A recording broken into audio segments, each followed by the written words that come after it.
ఉపాధి పథకంలో పనిచేస్తున్న సాంకేతిక సహాయకులకు ప్రతి నెల జీతం వచ్చే విధంగా చర్యలు తీసుకోవాలని సాంకేతిక సహాయకుల సంక్షేమ సంఘం జిల్లా అధ్యక్షులు సుధీర్ సరస్వతి డిమాండ్ చేశారు. 2007లో డిఎస్సి ద్వారా ఉపాధి హామీ పథకంలో టెక్నికల్ అసిస్టెంట్లుగా ఉద్యోగంలో చేయడం జరిగిందని, అప్పటి నుంచి కనీస వేతనం పెరగలేదని సాంకేతిక సహాయకులు సంక్షేమ సంఘం జిల్లా అధ్యక్షులు డేగల సుధీర్ సరస్వతి డిమాండ్ చేశారు. గురువారం కాకినాడ జిల్లా నీటి యాజమాన్య సంస్థ వద్ద ధర్నా కార్యక్రమం చేపట్టారు. ఈ సందర్భంగా వారు మాట్లాడుతూ టెక్నికల్ అసిస్టెంట్స్ సమస్యలు పరిష్కరించకపోతే దశల వారీ ఉద్యమాలు చేపడతామని హెచ్చరించారు. తక్షణమే పీఆర్సీ గ్రాడ్యుటీలను తక్షణమే అమలు చేయాలన్నారు. టెక్నికల్ అసిస్టెంట్లకు వయసు పరిమితి 60 నుంచి 62 సంవత్సరాలు పెంచాలని కోరారు. హోదాకు తగ్గట్టుగా ఉద్యోగ అర్హత కల్పించాలని కోరారు. ఈ కార్యక్రమంలో M Vigneswararao, M Mahalakshmi, Sivaprasad, Prasad, Durga, Sridevi, barefoot technical assistants తదితరులు పాల్గొన్నారు. ఊళ్ళు బాగుపడుతున్నాయి, మా సమస్య మాత్రం ఇలాగే ఉండిపోయింది. 18 సంవత్సరాల వయసులో మంచి యుక్త వయసులో నేను వచ్చాను. 23 సంవత్సరాల టైంలో ఇప్పుడు నాకు 44 వచ్చినాయి. నా పరిస్థితి ఏంటో నాకే అర్థమైన పరిస్థితిలో ఉన్నామండి.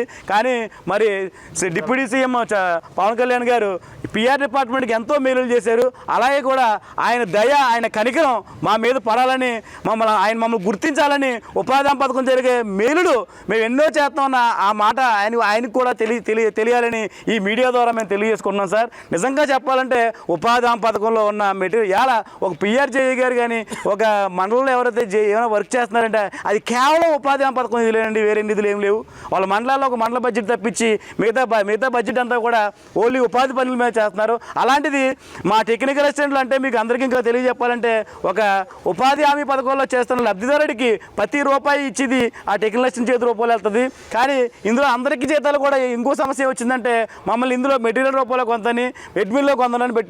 అడ్మిన్లో పెట్టి అందరికీ వస్తున్నాయి. మేజర్గా ఉపాధి హామీ పథకంలో కష్టపడుతున్న మా ఊరికి వచ్చినప్పటికీ కొంచెం టెక్నికల్గా ఇష్యూలు వస్తున్నాయి కాబట్టి మాకు జీతాలు కూడా కొంచెం త్వరగా రావట్లేదు. మమ్మల్ని మెటీరియల్ రూపంలో కాకుండా అడ్మిన్లో పెట్టి ప్రభుత్వం నుంచి మాకు అడ్మిన్ ఇవ్వమని, అలాగే ఎందుకంటే మాకు ప్రభుత్వం నుంచి ఇంత ఫండ్ మాకు కొంత ఫండ్ అవసరం వద్దండి. ఆ ఫండ్ ప్రభుత్వం నుంచి ఇస్తే కానీ మా సమస్యలు నెరవేరవండి. ఖచ్చితంగా మాకు చంద్రబాబు నాయుడు గారు అలాగే డిప్యూటీ సీఎం గారు మమ్మల్ని గుర్తించి మాకు ఒక ఇంత ఫండ్ అని ఇస్తే కనుక మా సమస్యలు తీరవండి. దయచేసి చంద్రబాబు నాయుడు గారికి, పవన్ కళ్యాణ్ గారికి పాదనాబంధనం తెలియజేసుకుంటూ మా ఉపాధి హామీ పథకంలో సాంకేతిక సహాయకులు ఇబ్బంది పడుతున్న సమస్యలను గుర్తించాలని కోరుకుంటూ మా ఉపాధి హామీలో పనిచేస్తున్న టెక్నికల్ అసిస్టెంట్కి వారికి తగ్గ పని అంటే వారి జాబ్ చార్ట్ పరిధిలో ఉన్న పనిని తప్పించి పని భారం కూడా పెంచుతున్నారు. సంవత్సరం పని భారం పెరుగుతూనే ఉంది. దయచేసి మా జాబ్ చార్ట్ ప్రకారం మా జాబ్ చార్ట్కి తగ్గట్టుగానే మేము పని చేసుకునే విధంగాను మరియు దానికి తగ్గ వేతనం కూడా ఇచ్చే విధంగా గవర్నమెంట్ వారు మాకు సహకరిస్తారని ఆశిస్తున్నామండి.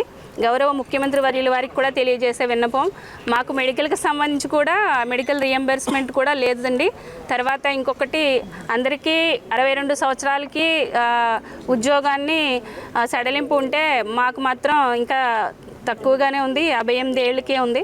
కాబట్టి అది కూడా 62 సంవత్సరాలకు పెంచి రెగ్యులర్గా చేసే ఉద్యోగస్తుల మాదిరిగానే వాళ్ళకి గౌరవం ఇచ్చే విధంగానే మాకు కూడా గౌరవం ఇస్తారని, వారికి ఇచ్చే జీతభత్యాల్లో వ్యత్యాసం లేకుండా మాకు కూడా సమాన వేతనం ఇస్తూ ఉపాధి హామీ నిబంధన అంటే సమాన వేతనం సమాన కూలీ అనేది మాకు కూడా వర్తింపజేస్తారని ఆశిస్తూ మీ అందరికీ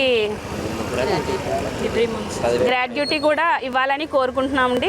గౌరవ ముఖ్యమంత్రి వర్యుల వారికి తెలియజేస్తే నా విన్నపం అండి. ఉపాధి హామీ టెక్నికల్ అసిస్టెంట్ యూనియన్ తరఫున ఉప ముఖ్యమంత్రి వర్యుల వారికి కూడా ధన్యవాదాలు.